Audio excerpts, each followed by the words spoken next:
Hi Power BI superheroes. Welcome to the Power BI YouTube channel and our new series called DAX for Dorks. We look forward to giving you a new superpower by adding DAX to your superhero toolkit. DAX, or Data Analysis Expressions, is the programming language of Microsoft Power BI, Microsoft Analysis Services, and Microsoft Power Pivot for Excel. It was created in 2010 in the release of Power Pivot for Microsoft Excel and has since then gained popularity with the Excel community using DAX to create Power Pivot data models and within the business intelligence community using DAX to build models in Power BI and analysis services. DAX is different from most programming languages and is seen as a simple language where one can learn the basics and start using it in a matter of hours.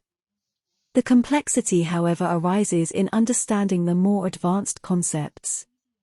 But as with any language, you will discover that DAX is an easy language when your brain starts to digest these concepts. It just takes some getting used to. You can use DAX to define custom calculations for calculated columns and for measures, also known as calculated fields. DAX includes some of the functions used in Excel formulas, and additional functions designed to work with relational data and perform dynamic aggregation. DAX is an expression language, which means most of it is written after an equal sign as a formula. There are hundreds of functions that can be used for doing different things. The expression always comes after an equal sign. Here are a few examples. There are two types of calculation engines within DAX, the aggregators and iterators. Aggregating functions calculate columns and iterating functions calculate rows. They evaluate logic at every single row of a table that you place inside the function. Aggregating functions include sum, average, min, max and count.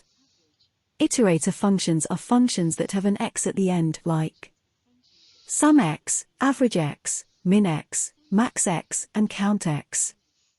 In the next few DAX for Dorks videos we will take a closer look at how to use the aggregator and iterator functions, so that you have a thorough understanding of how to write a clear and concise function to assist you in getting the correct and required results in your reports.